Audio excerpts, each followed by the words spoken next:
Olá, meus amigos, aquele abraço. Estamos chegando hoje aqui na TV Assembleia com mais um Tribuna do Esporte. A gente fala muito de futebol, na semana passada só automobilismo e hoje, ó, porrada, paulada, pancada, só vamos falar de boxe. E quem entende de boxe, temos aqui 4 pesos pesados, não é? O nosso querido Newton Campos, está aqui o Newton Campos, uma lenda viva na história da crônica esportiva brasileira em matéria de pugilismo.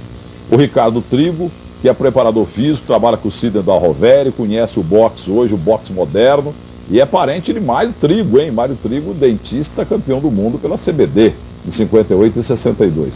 Sidney Dalroveri, comentarista da Rede Globo Televisão, muito bom, quase campeão do mundo, e esta lenda viva chamada Antônio Carolo. Aliás, para começar, Antônio Carolo, para os jovens, quais os pugilistas que o senhor treinou e quais medalhas e títulos que eles obtiveram? Aquele abraço para o senhor. Muito obrigado.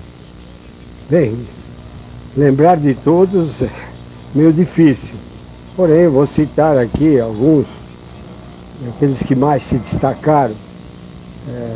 Servilho de Oliveira, sem dúvida, foi um pugilista que poderia ter conquistado o título mundial, não houvesse acontecido o que aconteceu com ele, o descolamento de retina, quando ele estava em 5º no ranking mundial.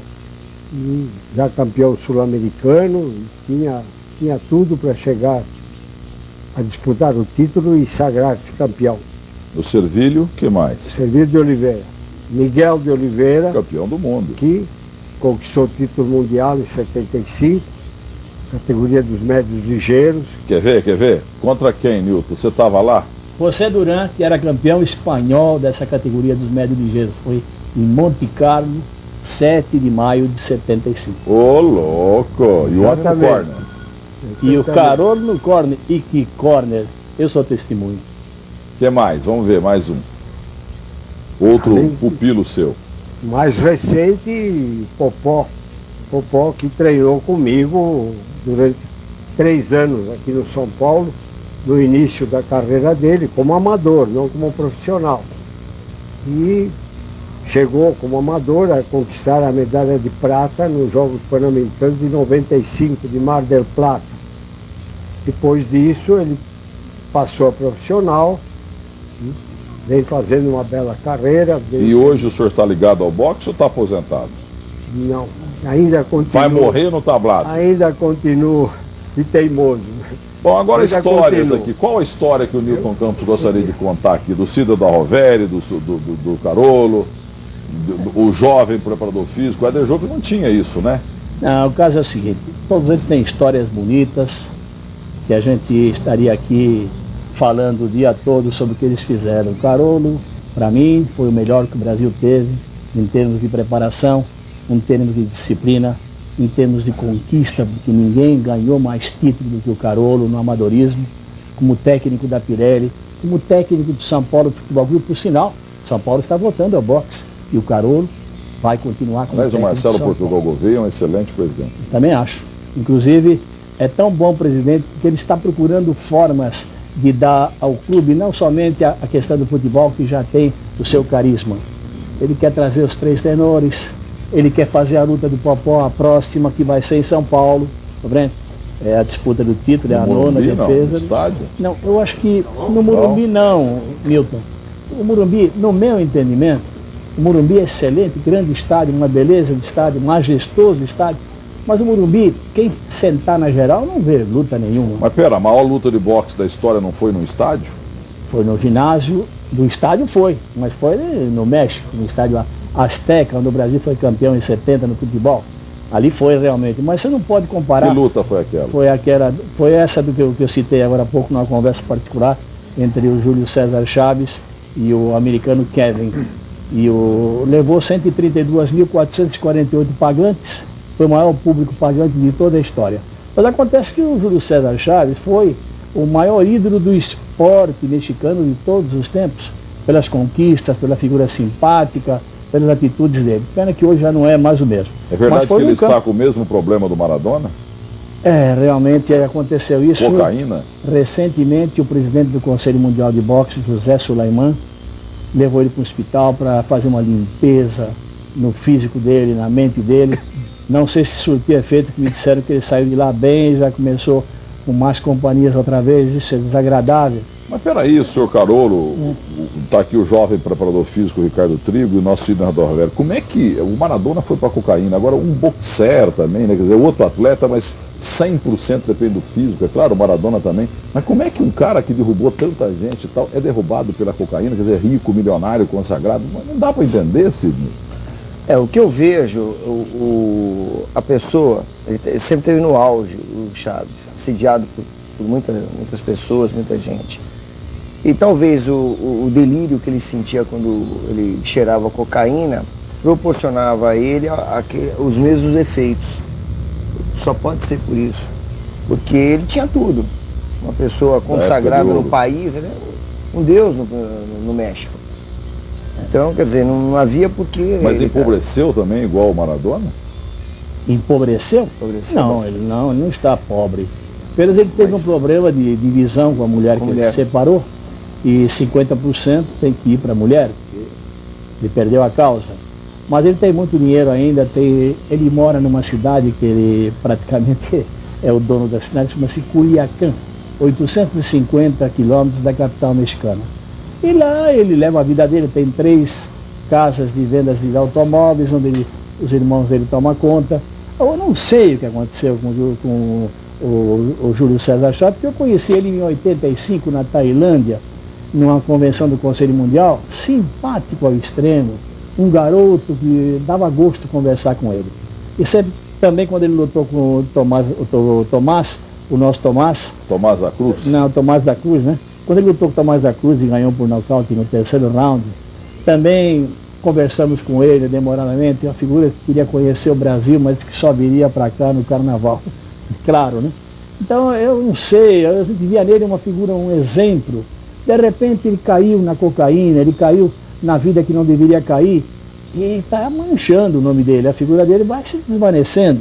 Não é por aí que deve terminar a carreira, não é como o Éder, que terminou ganhando e terminou sendo respeitado como até hoje ele é. E você, Trigo, qual a orientação que você dá para a molecada que você treina aí no boxe? Atualmente a gente vem desenvolvendo um trabalho junto com o Sidney na forma, o boxe social, e nós vamos desenvolvendo cada vez mais ao aumento do volume de boxe e deixando de lado a corrida, que o boxeador não precisa correr.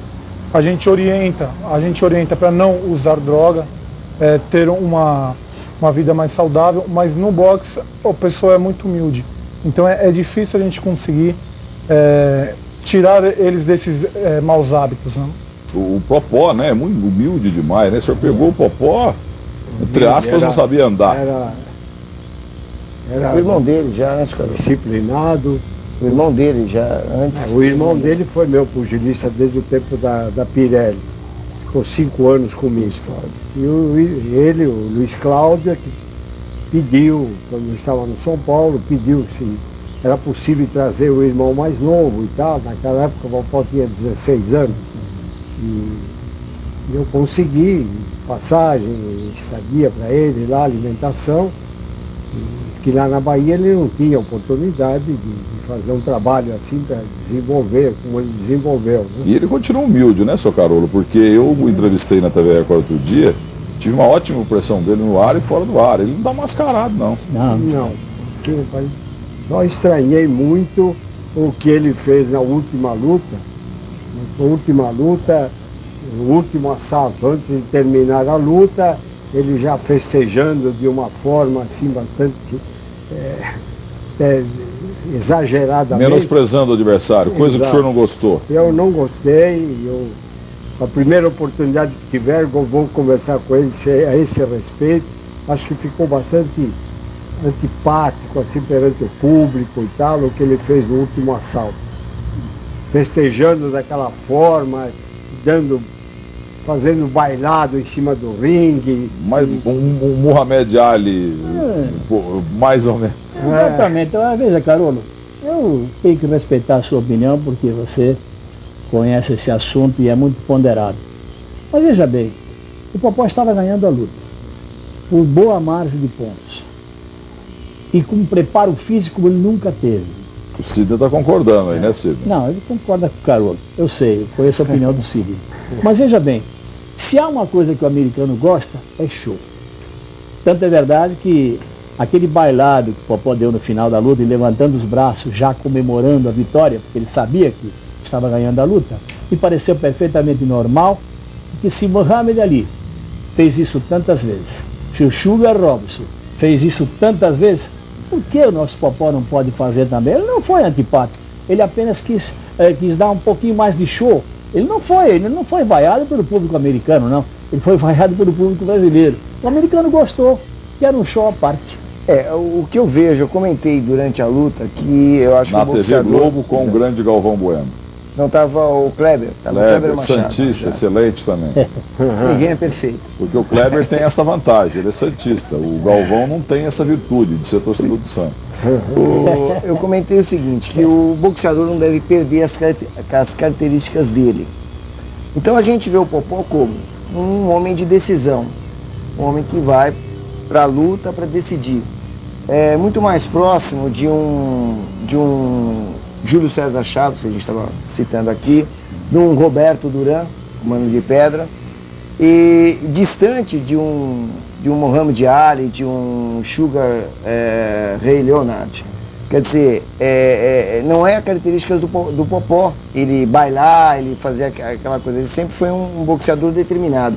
E isso que fez ele sempre, que diferenciou ele o tempo todo, o quê? Do boxeador que busca o nocaute. E não fez nessa luta, eu vejo que ele poderia ter ganhado com mais facilidade, mudando um pouco a tática da luta. Entrando mais no adversário, ficando mais no trabalho no corpo com o adversário. Ele tem uma pancada muito forte e o adversário dele, o nigeriano, não tinha essa pancada uma pancada forte para impor respeito. Então ele poderia ter ido para a luta e definido a luta muito mais fácil, opinião minha. E ele mudando as características dele, eu acho que, quer dizer, eu vejo assim. Pode interromper, vamos fazer uma briga sua com o Ciro da Rovera aí. Eu sei que... Você vai ser o Azumar Nelson 2 na vida dele aqui. Não, eu não quero provocar um Sidney-cídio. Não me interessa. Então o que acontece é o seguinte, todos eles têm as suas opiniões, sabem o que falam, mas eu achei uma beleza a forma como atuou o Popó. Por que você é radical contra isso? Eu também estou com ele. Não, veja só, não sou radical contra. Aliás, eu estou vendo que o Mundo Boxe está com muito orgulho de você, como está com o Oscar Roberto Godoy e o pessoal da arbitragem que eu levei para a Rede Record. Os árbitros e bandeirinhas de ontem e hoje estão orgulhosos de ver o Godoy defendendo a classe na televisão. E você, comentarista hoje, como já foi o Newton Campos, com o grande Luciano Vale, é da Jovem Pan, mas você está na Rede Globo hoje.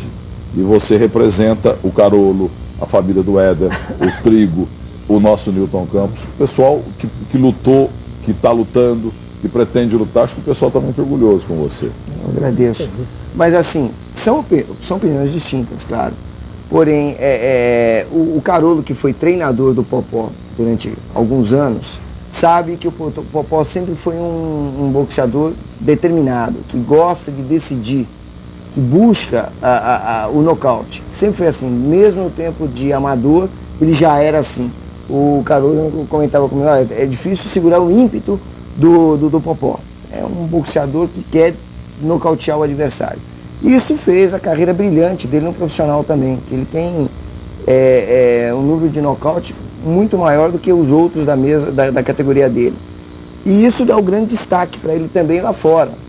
Eu acho muito difícil, você é um jogador, vamos dizer, você pode melhorar um pouco tecnicamente dentro do seu estilo. Mas esse show condenado por você e aplaudido pelo Newton e pelo seu Carolo também, isso não vende melhor a imagem dele para o marketing, o endomarketing dele no meio aqui, na entourage do boxe, quer dizer, no establishment do boxe, isso não faz bem para a imagem dele? Quando você assistiu uma luta do Mike Tyson... Junto ao patrocinador dele, o sponsor dele.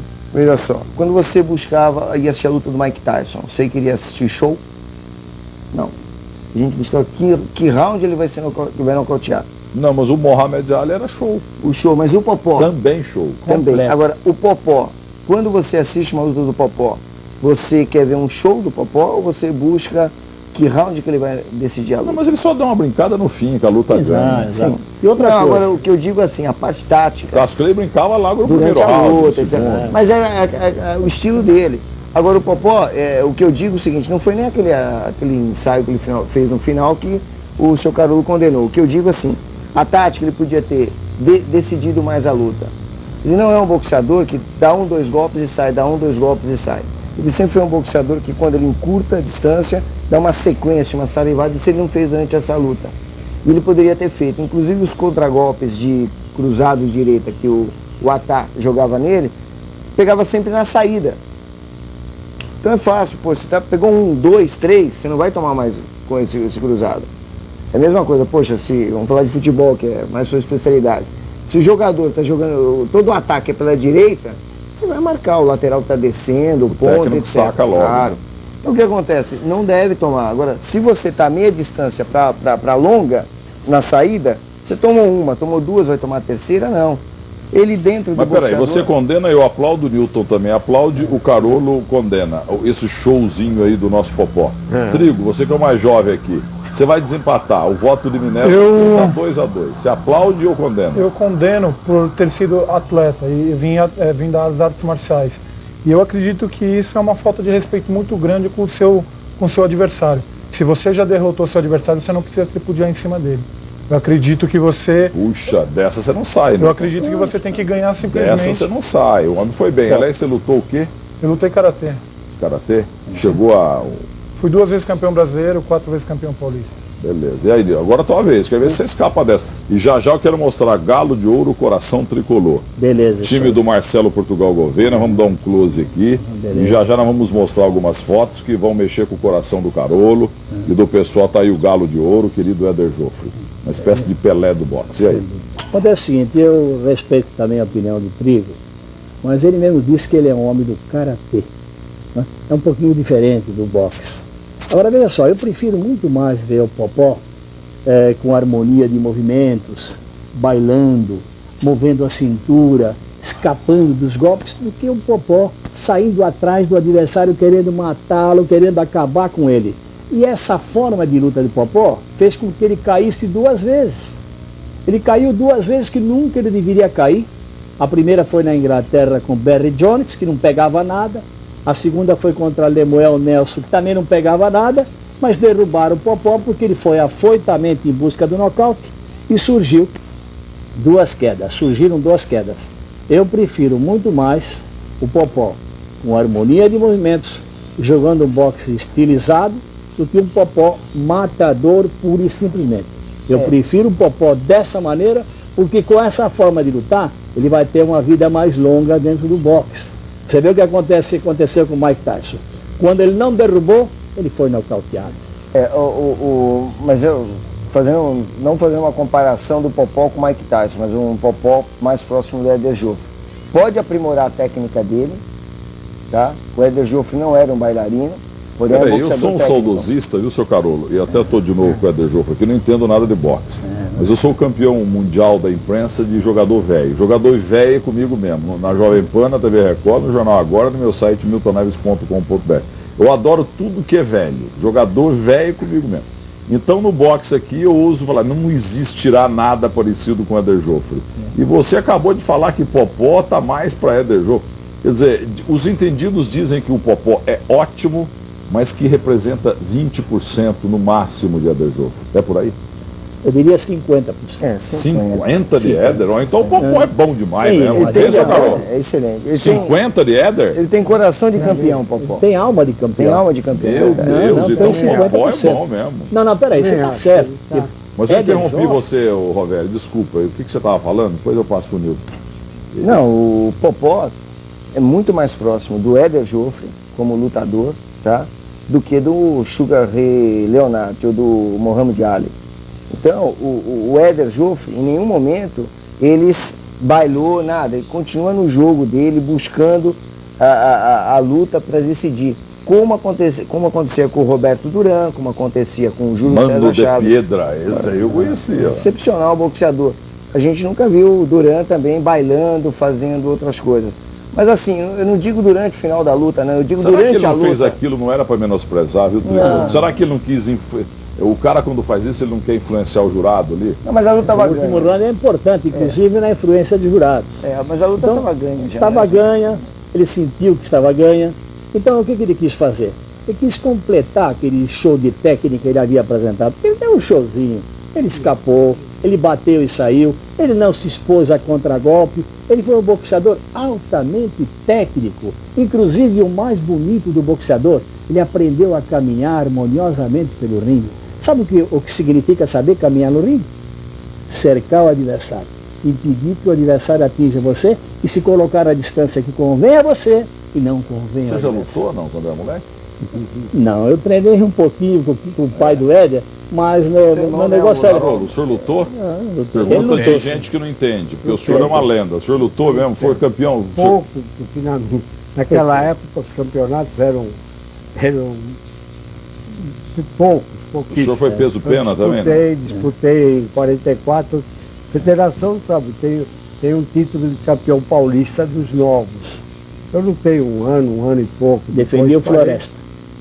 Era do Espéria. Espéria, que depois Floresta, Espéria alemão. Agora, eu queria saber do Cid e da E Roberta. ganhei, fui campeão paulista em O 44. máximo seu foi campeão paulista. Isso, como pugilista. E chegou a disputar o título brasileiro, não? Não. Depois, Quantas logo vezes o senhor em foi seguida, nocauteado? Nenhuma vez, Nenhuma?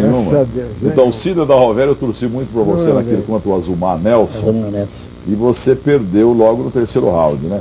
Que jeito que é ser nocauteado? Como é que é? O que sente o cara? Vai, me explica. Olha para aquela câmera ali, diria Clodovil.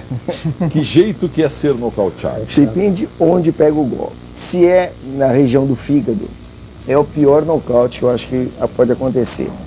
Você fica com uma dor, qualquer golpe que pega nessa região, a dor é muito grande. Se você respira fundo, dói.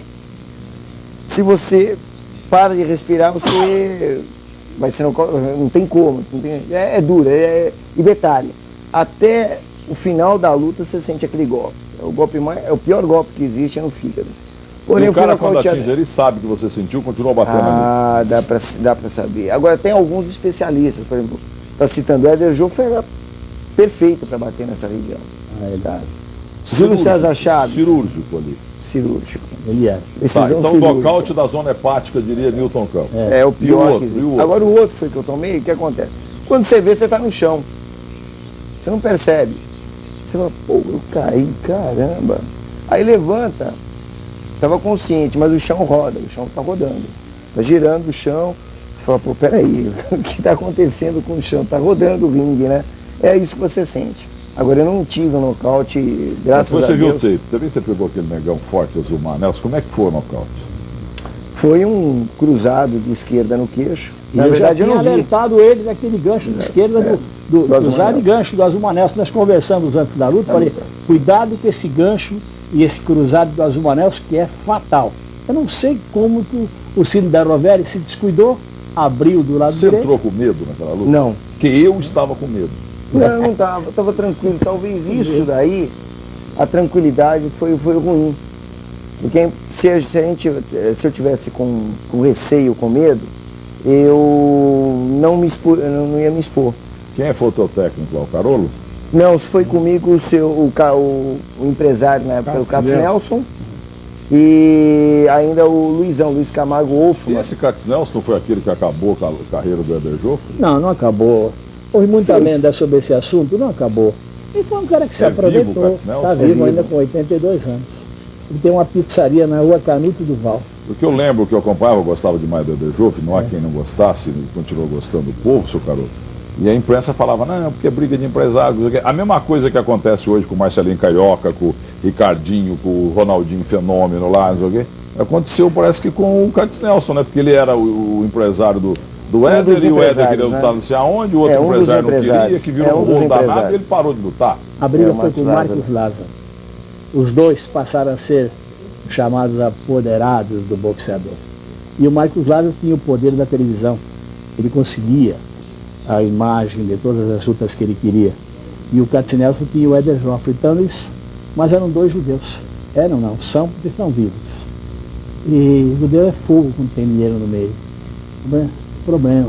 Então aí um queria ganhar mais do que o outro Por fim, o Éder perdeu um título porque não colocou em Quantos jogo. anos ele ficou parado? O Éder ficou 3 anos parado. Então, nesses 3 anos, imagina, seu Carlos, quantas lutas ele não teria feito Nossa, e dinheiro que não tivesse. Uma fortuna. Mas é que não se ganhava Não, ontem, o que se ganha É hoje. porque não tinha televisão como tem hoje.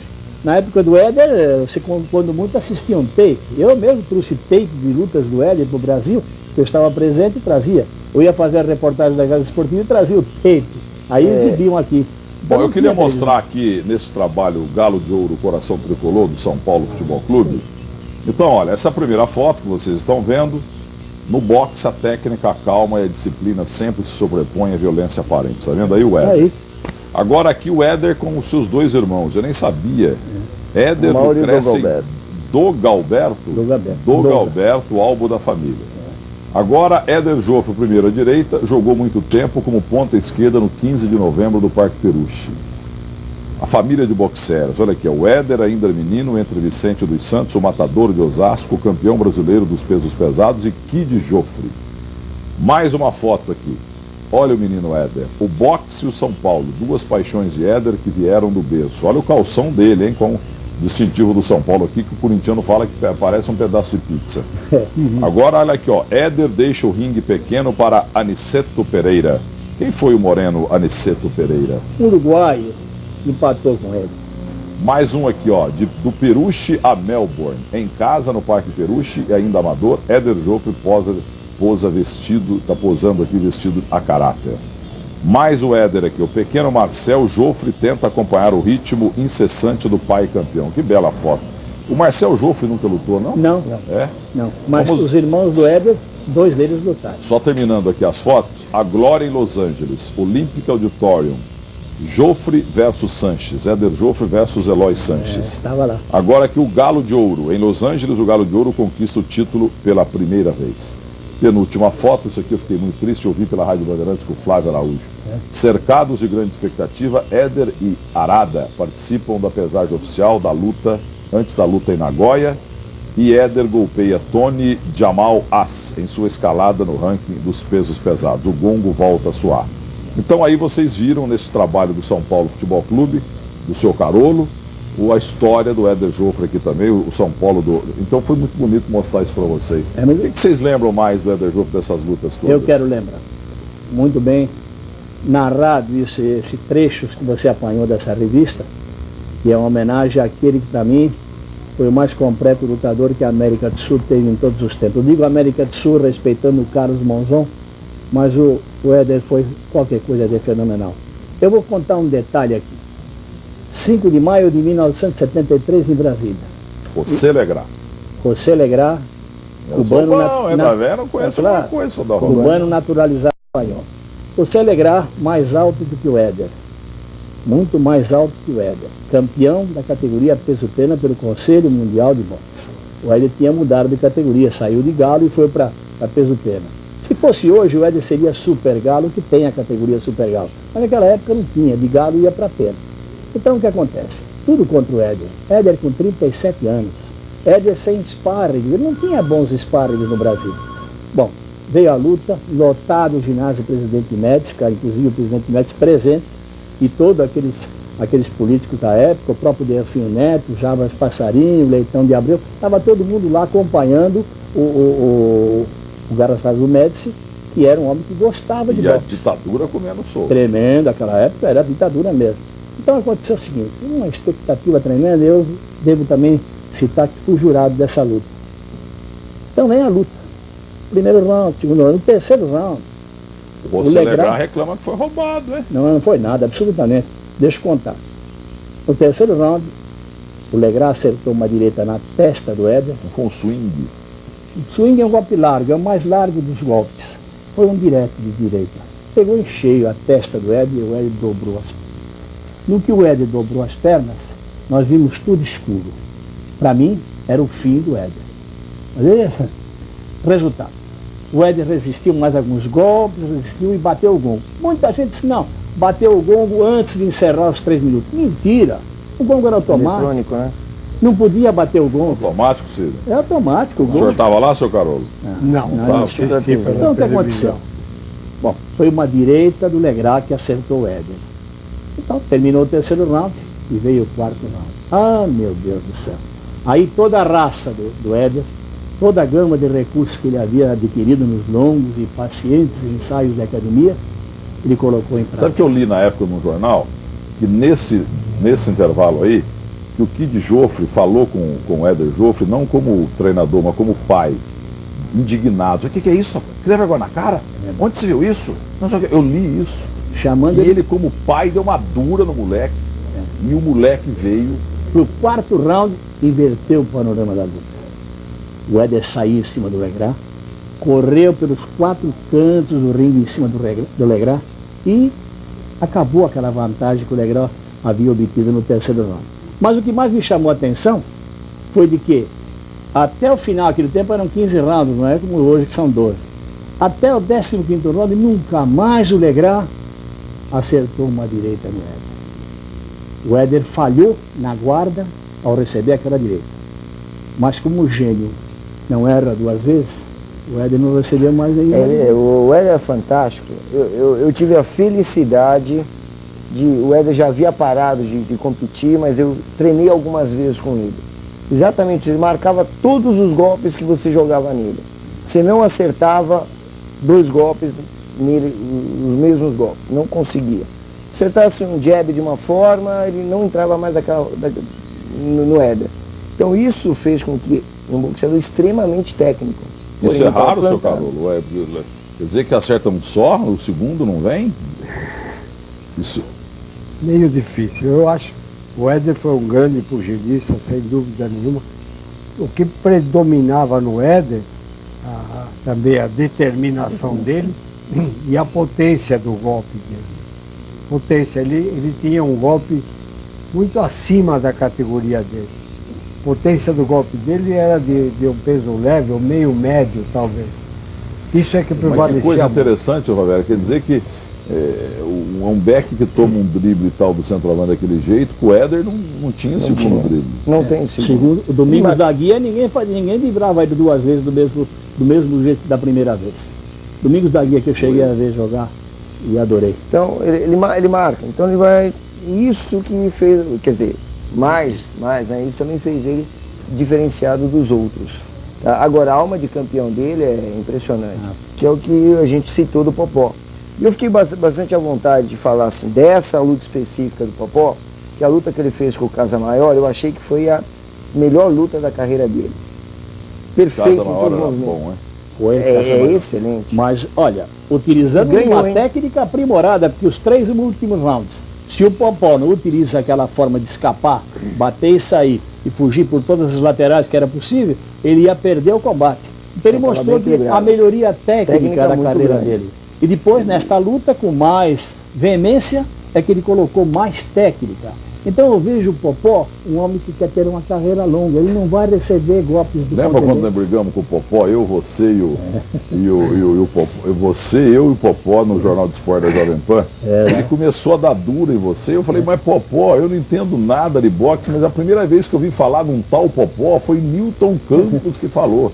Ele falou sim, mas agora ele falou que eu só estou lutando com galinha morta. E era mesmo. Que pau que foi aquilo. Foi, sem dúvida. Mas ele estava mal orientado naquela época. Exato, era essa. Eu nunca fui contra ele. Nem poderia ser, porque ele é um primeiro a falar. Então o que acontece? Ele se misturou com o Como na Jovem Pan você foi o primeiro a dar o resultado do Popó, porque a Globo com vocês passou por tape. E ele estava lá, ligou para São Paulo, já acabou a luta e ganhou o Popó. Agora, essa última. E avisaram a mãe do Popó, fica tranquila que já ganhou. Sabe disso? Me contaram aqui. Então o que acontece é o seguinte, eu nunca fui contra ele, porque acompanho ele desde a época que ele era pupilo do Carolo. Você contou a história que ele vinha no Babi Barione lutar? Ele vem sempre, toda vez que ele gosta do Babi Barione. Então o que acontece? Ele estava muito mal orientado, ele estava assessorado por gente que só avisava tomar o dinheiro dele. Tanto é verdade que o contrato que ele mantinha com a tal de oficina de ideias, as ideias todas favoráveis à oficina, né? Era assim, 75%. É tudo meio a meio, 99,5 para filme e meio para o cara. Exato. Então eu não podia admitir aquilo. Por isso que toda hora a gente chamava atenção e tal, mostrando a ele que ele estava errado, não era aquele o caminho e tal. Até que um dia ele brigou com aquela gente, graças à intervenção da senhora dele, que a senhora dele é uma mulher maravilhosa. Essa foi diferente da Mônica Levinsky, da Renata, do Luxemburgo e da Liceia, do Pita, foi diferente. Essa foi positiva. Você tá nervoso, hein, Nilton Campos? Então o que acontece? Essa moça, Eliana Guimarães, ela é empresária, administradora de empresa e é também a administradora financeira de uma firma, a maior construtora da Bahia, pertence ao pai dela. Ela não precisa de Popó de ninguém, não. O Popó precisa dela. Mas inclusive é carente emocionalmente, exato, sentimentalmente, né? Deixou de lutar, deixou de colocar o título de jogo, porque ele não tinha condições psicológicas, porque ela tinha abandonado ele. Porque ela disse para ele: Popó, eu caso com você porque eu gosto de você, mas você tem que abandonar esses pilantras que estão aí te roubando, porque eu não vou casar com um otário. Aí ele disse: certo. E ele então, aí pega, hoje o Popó tem a melhor assessoria jurídica que um atleta brasileiro possa ter. Porque a firma do pai da moça arrumou um advogado que ganha da firma e não ganha do Popó. Não recebe nada, mas ganha da firma. E cuida de todos. E o Popó tá rico, pelo que vocês quatro sabem, ele tá ganhando. Quanto que ele ganhou nessa última luta? Bom, eu não vi essa vez. A penúltima luta eu vi até o cheque que foi pago. 458 mil dólares. Livre de todas as despesas. Contra o Caça Maior? Que era a unificação do título. Essa eu não acredito que ele tenha ganho tanto, mas eu não vi. Quase 500 mil dólares e botou no bolso. Totalmente. E olha, hoje, se fosse aquele tempo, estava um pouquinho menos do dólar. Hoje seria R$1,5 milhão de reais. Por aí. E a última luta dele, eu não vi porque... Eu não gosto de comentar o que eu não vejo. Mas como é que você viu o cheque? Você estava fazendo? Porque eu estava junto com a Eliana e foi ela que recebeu o cheque do empresário Arthur Peluro. Foi na minha frente. Estava junto com ela, comentando várias coisas. Bom, então se naquela ganhou quase 500, nessa deve ter levado $1 milhão. Não. Foi menos porque o Casa Major não tinha muito mais carisma do que esse. Quanto que você ganhou para perder do... Como é que chamava? Azumar? Não, mas o desafiante ganha sempre bem menos. Sim, mas quanto você ganhou? Na época, $25 mil. Sabe o que ele fez? Com esse dinheiro ele casou. Eu comprei um apartamento. Parabéns! Parabéns! Aplicou muito bem aplicado na casa e no casamento. Às vezes não aplica tão bem, mas ele aplicou bem. O teu filho, você gostaria que lutasse boxe? Olha, o meu filho, ele faz pouco esporte. Ele é, assim, um gênio na escola. Na escola é o primeiro aluno da escola. Conhece muito computador também? Conhece muito computação. Quando dá pau no computador, eu ligo para ele me ajudar. Ele está com 11 anos, ele me ajuda por telefone. E qual é a diferença de preparar um jogador, um nadador, de um boxeador, fisicamente? Vamos falar da máquina mais bonita que existe em cima da Terra, que é o corpo humano. Hoje em dia, os treinadores de boxe vêm caindo num erro muito grande, ou preparadores físicos. Quando você faz musculação pro boxe, a pessoa hipertrofia. E no boxe a gente corre um erro que você não pode ultrapassar o peso. Então você tem que fazer um trabalho diferenciado. No futebol a hipertrofia é aceita. Agora no boxe não. Nós temos que trabalhar sobre força máxima para desenvolver sistema nervoso central, para estimular as fibras musculares que esse atleta tem. E ele não vai aumentar de peso dessa forma.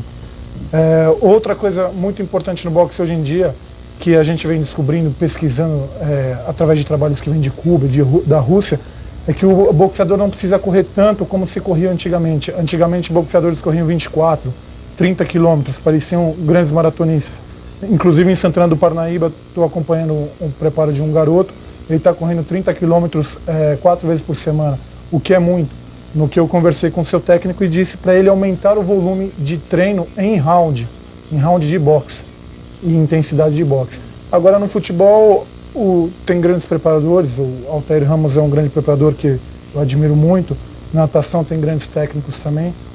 E você estava, o senhor Carolo, no seu tempo, está vendo como é que está a preparação física? No seu tempo não tinha nada disso, né? O Éder mesmo não teve nada, né? Foi a mão de Deus que fez o Éder, né? Sem dúvida.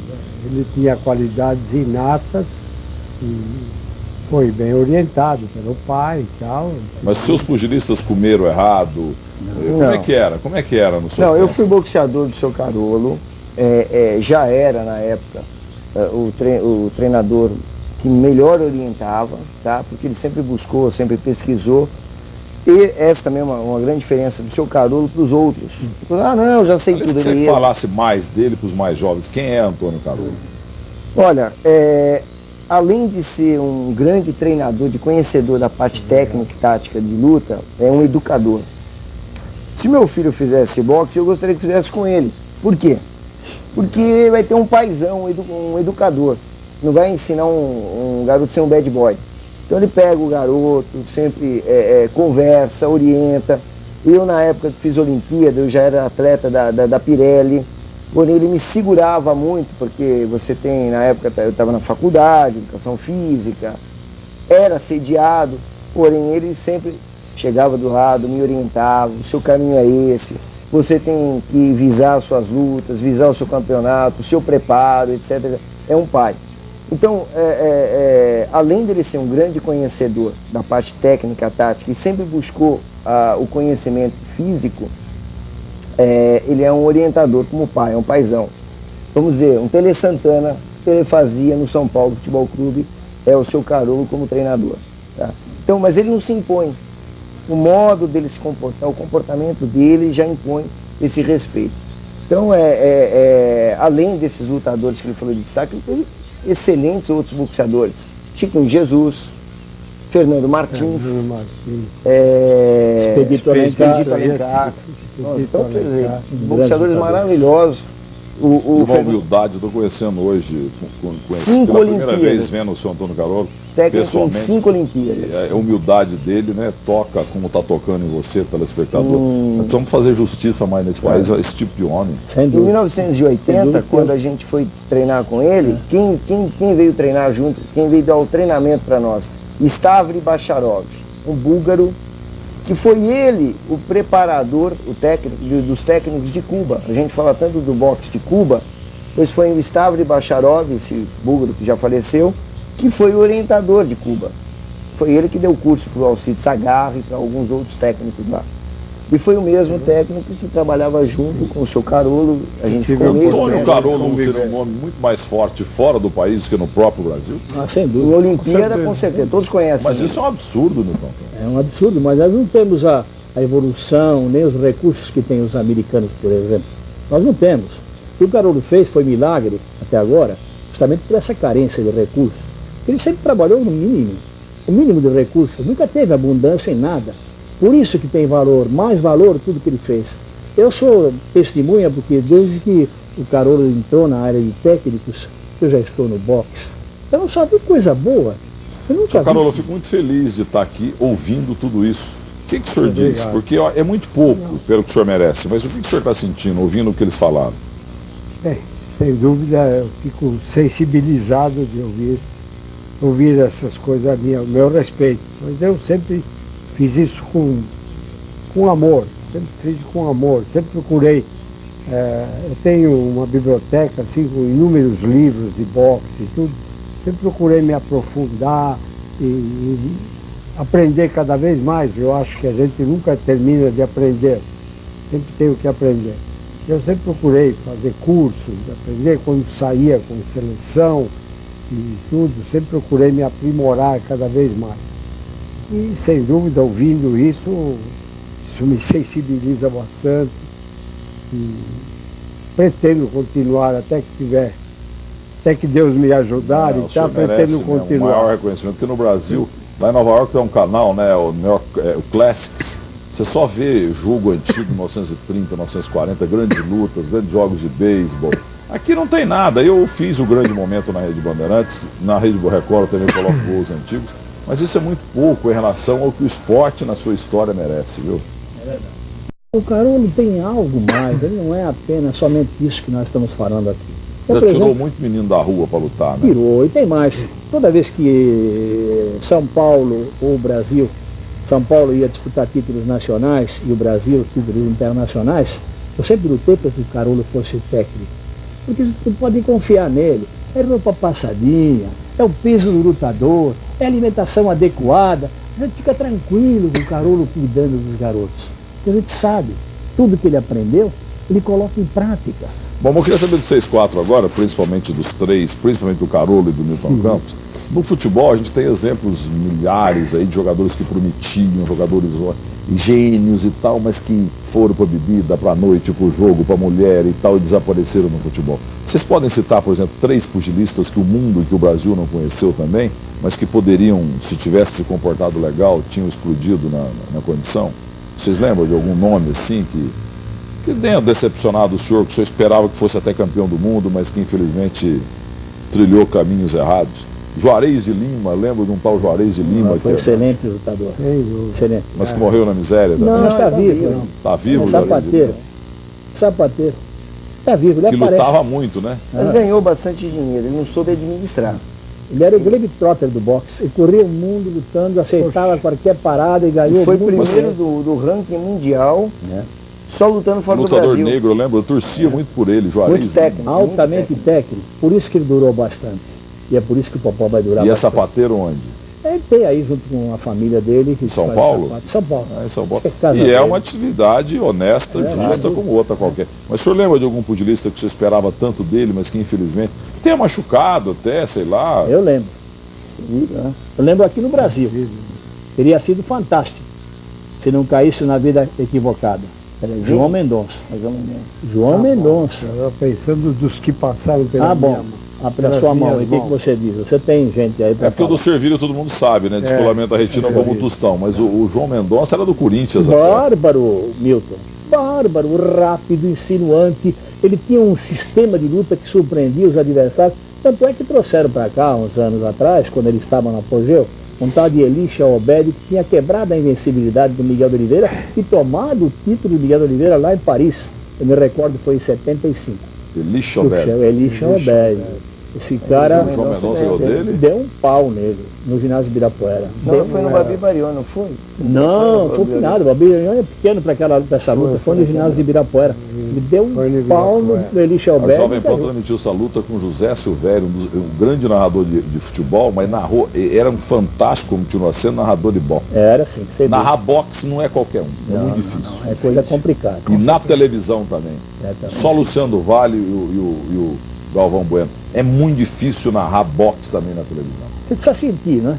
Se você não sente a modalidade, você não faz o que o Luciano faz. O Luciano põe o coração na frente, é em qualquer modalidade, mas no boxe, eu noto. Luciano, nós começamos a trabalhar juntos, trabalhamos 14 anos juntos, né? Grandes lutas, os primórdios da carreira do Tyson, a gente ia pessoalmente transmitir. E o Luciano sentia a luta, ele gostava do que ele fazia. E a terminologia dos golpes, eu acho que ajudei um pouquinho o Luciano. Claro. Pouquinho, né? Então o que acontece? No fim ele já sabia bem o que era um jab, o que era um cruzado, o que era um swing. Então ele se completou com aquela inflamação toda e com esses detalhes de ordem técnica que ele aprendeu, ele se completou. Eu não vi ninguém até hoje igual ao Luciano do Vale. Não, Luciano do Vale é um gênio. Agora, gente, toda vez que aqui no Tribuna do Esporte eu trago o pessoal aqui de rádio, televisão, o pessoal de futebol, eu sempre pergunto qual foi a transmissão inesquecível da sua vida, qual foi o jogo inesquecível da sua vida, o gol inesquecível da sua vida, a defesa inesquecível da sua vida. Vou perguntar para cada um de vocês 4, inclusive para o Trigo, que foi lutador de karatê, qual a luta inesquecível da sua vida, ou como lutador, como técnico, como jornalista, como treinador, começando com a lenda viva Antônio Carollo. Qual a luta que o senhor não esquece, o senhor dirigindo o seu pugilista, ou então vendo pela televisão? O senhor tem a impressão que vibrou muito com aquelas lutas até do Maximilian, etc. e tal, Joe Louis. Qual a luta, a maior luta de boxe na sua vida, a luta que o senhor não esquece? Qual foi? Bem, que eu participei também, que também foi a luta do Miguel de Oliveira, quando ele ganhou o título de campeão mundial. O Miguel estava bem, estava muito bem preparado, e ele já havia conseguido um knockdown no terceiro round. Que ano que foi, onde e contra quem? Contra José Primeiro Duran, round, o knockdown que ele conseguiu. José Duran, José Duran, onde? dia Mônaco. 7 de Mônaco. maio, Monte 7 Carlo, de né? maio em Monte Carlo. Então no primeiro round, Miguel derrubou o Duran. Derrubou. Foi Primeiro logo no round. E primeiro no round. oitavo também houve contagem contra o Duran. E no terceiro round, o Miguel recebeu um golpe ou uma cabeçada, talvez, e abriu o supercílio. Abriu o supercílio dele e eu não conseguia fazer estancar o sangue. Sempre levo nitrato de prata e tudo, naquela vez eu estava sem, e com a pomada que eu tinha não conseguia estancar o sangue dele. Ele lutou os 15 rounds com o supercílio sangrando. Mas peraí, por que o senhor não tinha o tal nitrato de prata? Não tinha que ter? Porque não permitem que se use, não se permite que use nitrato de prata. E outra que eu não tinha conseguido nas farmácias, antes de embarcar, já lá não tinha conseguido. Mas não podia, mas o senhor ia dar um jeitinho de ter. Aí é com a toalha e tal, né? Já é malandragem. É malandragem. Até seu Carolo! São recursos que a gente Quer dizer que o pode nitrato de desconhecer, prata né? estanca mesmo. É. E não pode por quê? Porque eles acham que é ilegal, que não pode se É uma usar substância isso, entendeu? proibida mesmo, é verdade. Bom, e o senhor então é a luta E inesquecível da ele sua vida. conseguiu Na verdade- levar os rounds todos, no oitavo ele derrubou outra vez. Foi contagem. Teve outra contagem e tudo, e se portou bem até o final. Ganhou por ponto. Ganhou por Unanimidade. Mas ele foi campeão muito curto, né? Ganhou uma vez e logo perdeu na primeira Perdeu pro defesa. Elie Chaubert em Paris. Aí com o Sempre foi Miguel chato. foi mais um caso psicológico e outra coisa. Miguel se dedicou durante muito tempo, ficou 4 anos treinando comigo, lutou 2 vezes contra o Koichi Wajima no Japão, empatou a primeira, perdeu na segunda. Ele sempre se dedicou, sempre fazia tudo que a gente pedia e tal, enfim, foi bastante dedicado, esforçado, etc. Depois que ele conquistou o título, ele tinha que pôr o título em jogo, tinha contra o primeiro colocado, que era O lixo. o Elie Chaubert. E aqui no Brasil, que fizeram de tudo e tal, aqui no Brasil não se conseguiu verba para pagar Pra luta ser aqui. para a luta ser realizada. Que aí tinha torcida a favor, tinha jurado, Newton Não, Campos dava um jeito, sabe como é que é? Não, é jurado neutro. Não dá. Aquilo influiu de uma forma E onde foi a decisiva. luta contra o Lixobé? De onde? Em Paris. Paris. E perdeu Sim. lá. Agora o Trigo fazia sinal Ele aqui sobre o entrou- nitrato de Não, prata. o nitrato de prata, na verdade, ele não pode ser utilizado devido à substância adrenalina, podendo cair na corrente sanguínea do atleta Exato. e vindo provocar um taquicardia e provocar uma parada cardíaca Mas mesmo durante assim a o luta. senhor andou usando, né, seu Mesmo Carlos? na vista, não, nunca cheguei a usar. Nunca Bom, mas por que precisei. o senhor falou que Nunca queria precisei, ter uma que velha tá dando risada? essa vez eu não tinha. Mas é uma substância disposição. muito utilizada. Bom, luta Mas inesquecível. eu diria, Desculpa. o Miguel, quando ele soube que tinha que pôr o título em jogo fora do país, depois de tanta luta, tanta dedicação para ser campeão, ele se desinteressou completamente. Aí, Já Teve não era mais o patrocínio, né? mesmo Teve nos patrocínio. treinamentos, ele foi disputar essa luta e tudo, mas não se dedicou, faltava às vezes os treinos, não era mais o mesmo. aí, Então eu é. acho que Bom, nós estamos isso caminhando. ele ficou decepcionado por depois de tanto sacrifício e tanta luta, ter conquistado o título e ter que pôr o título em jogo fora do país. É. Isso Daí acho essa que foi a lugar luta de da vida dele. Nós só vida. temos mais 3 minutos. Eu, em 10 segundos, vou dar minha luta inesquecível. Uma luta que eu não vi, mas que eu sofri muito de ler, ler no jornal, no Estadão, aquilo que aconteceu. Luiz Faustino Pires contra George Foreman. Quando eu soube que o Foreman, com um murro, quebrou o braço do nosso Luiz Faustino Pires, que eu estou atrás dele, por sinal, queria fazer uma entrevista com ele na televisão. Essa é a minha luta inesquecível. A sua, meu caro Trigo, rapidinho. Que A minha, eu era criança ainda, tinha 12 anos, foi a minha primeira luta ao vivo que eu assisti Maguila e quebra-ossos James Smith. no Corinthians, onde um homem era enorme, batia muito. Maguila aquele dia teve grande dificuldade e ganhou na luta por Aliás, pontos. a narração do Luciano do Vale aquele dia chacoalhou o Brasil. Valvéria, a luta da tua vida, lutando ou assistindo? Não, assistindo, eu estava começando Mohamed Ali contra George Foreman no Zaire, quando o Ali ganhou o título. Eu assisti aquela também. Fantástico. Aliás, o Ali, não sei se você sabe, que vinha das agências dos Estados Unidos pra gente aí na Globo, o Ali se baseou na tática de luta do Faustino Pires para ganhar do Foreman. Ah, é?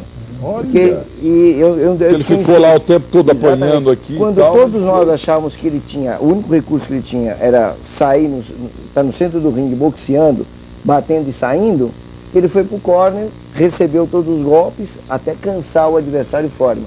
Então ele soube dessa luta do Foreman com o Faustino, assistiu e se baseou taticamente no Faustino olha, Pires. mais uma revelação que eu jamais imaginava. Nitrato de prata eu não sabia, essa do Luiz Faustino Pires. Isso já é uma glória pro Luiz Faustino Pires. Não, pro boxe brasileiro. Que você continue brilhante lá na Rede Globo, tá? O pessoal do boxe é um orgulho de ter um cara como você comentando boxe na Rede Globo. Que não é qualquer um que trabalha na Globo, como também na Rede Record.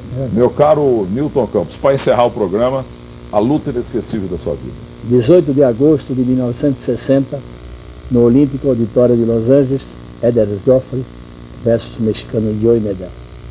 Era eliminatória. Quem ganhar iria enfrentar o Eloy Sanchez em novembro. Aquela luta me deixou com os nervos à flor da pele, porque o Medel era um excepcional campeão, lutador. Não foi campeão porque tinha o Eder Joffrey na categoria, senão seria ele o campeão mundial. E o Eder sofreu. O 9º round, o Eder sofreu com o Joey Medel. Mas no 10º, o Eder ganhou por nocaute. No finalzinho do 10º round, derrubou e o cara não voltou mais porque estava falecido. Então essa luta me mexeu muito comigo, como torcedor, como amante do boxe e como brasileiro. E como reportagem, foi a luta mencionada aqui pelo da Rovere. Foi essa luta do Cassius Clay, que ainda era Cassius Clay, ainda não era Mohamed Ali, e o George Foreman. 30 de outubro de 1974, no Zaire, com mais de 60 mil pessoas. Quando o Foreman caiu, eu vibrei como se fosse um gol do Pelé de bicicleta no final da Copa do Mundo. Você tem que ver. Eu adorava o homem. Os crioulos. Mas eu conheci num hotel no Central Park South, 160, eu esqueci o nome do hotel em Nova York. Estava com a minha família chegando da rua, nevando, cheio de sacola. Quando eu entro assim no hall do hotel, Cassius Clay, e ele estava com uma sacola na mão e ele tremia assim, aquela mulher dele, a Mônica, e um cara careca, o manager, foram fazer o check-out, e eu fiquei olhando nele durante uns 50, 55 segundos. Eu fiquei petrificado, eu vi o Cassius Clay. Aliás, eu chamo de Cassius Marcellus Clay, nunca gostei de ter mudado de nome. Esse nome foi um dos ídolos da minha vida também. Então, quando caiu o Foreman naquela luta, entendeu? Eu vibrei como se fosse... Eu acho que o marketing esportivo começou através dele. Quando ninguém fazia marketing de luta ou de algum evento, ele já fazia. O entrevistado é você, mas eu tenho que contar essa história no final. Nova York não para nunca, é a capital mundial de tudo. E também do lado impessoal. Ninguém liga para ninguém. Você está morrendo, deixa você morrer e tal. O hotel, gente do mundo inteiro, o hotel, quase lembrou o nome do hotel. Não é esse, eu fiquei num hotel fantástico lá, entendeu? Aí, de frente pro Central Park, aí todo mundo parou, enquanto o Cassius, eu também fiquei parado, e o mundo inteiro, era japonês, francês, inglês, gente do mundo inteiro, todo mundo ficou assim, ó, enquanto não terminava o check-out, a esposa dele, Verônica, e o careca lá, o cara que ficava no corner com ele, o acompanha até hoje. E ali ficou todo mundo olhando, os motoristas de táxi ali fora, todo mundo esperando, enquanto não terminava o check-out, todo mundo olhando para Cassius Clay. Eu fiquei emocionado, entendeu? Aí, de repente, ele sai e entra no carro e vai embora.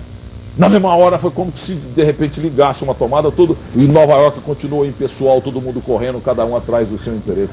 Eu nunca descrevi isso na Rádio Jovem Pan. O Orlando Arte falou: a melhor coisa que eu já ouvi no rádio nos últimos anos. Eu descrevendo aquilo que aconteceu no lobby do hotel, no Central Park, não é Plaza também. Eu estou dando o endereço, 160 South. O hotel era Central Park mesmo, existe o hotel Central Park. Eu esqueci o nome do hotel. Então, entendeu? Mas um hotel trocentas estrelas. Então ali ele parou a cidade, cara. Ele parou e gente do mundo inteiro. Entendeu? Esse é um dos gênios da história, né? Pelé, Cassius Clay, etc. Tudo porque ele sabia se manifestar. Ele nunca estudou muito lá em Louisville, na terra dele. Ele foi um autodidata, ele leu muito. Leu e sabia como transmitir tudo que ele lia. Consequentemente, foi a maior figura que o boxe teve em todos os tempos, não digo tanto como boxeador, mas como divulgador da modalidade. Bom, meus amigos, infelizmente o nosso tempo acabou, termina mais um Tribuna do Esporte. Fiquei muito feliz de ter aprendido 0,1% do que vocês sabem no boxe. esta lenda viva, o Tele Santana do boxe com o Antônio Carolo, Cida da Roveri, dá um abraço lá no Galvão, no Kleber, parabéns pelo teu trabalho, na Fernanda Birman, nosso querido Ricardo Trigo, jovem, ensinando a nós aqui também, e este professor do jornalismo, ninguém tem mais boxe no jornalismo brasileiro do que o Newton Campos. Grande abraço para vocês, muito obrigado, na semana que vem volta o Tribuna do Esporte. Tchau.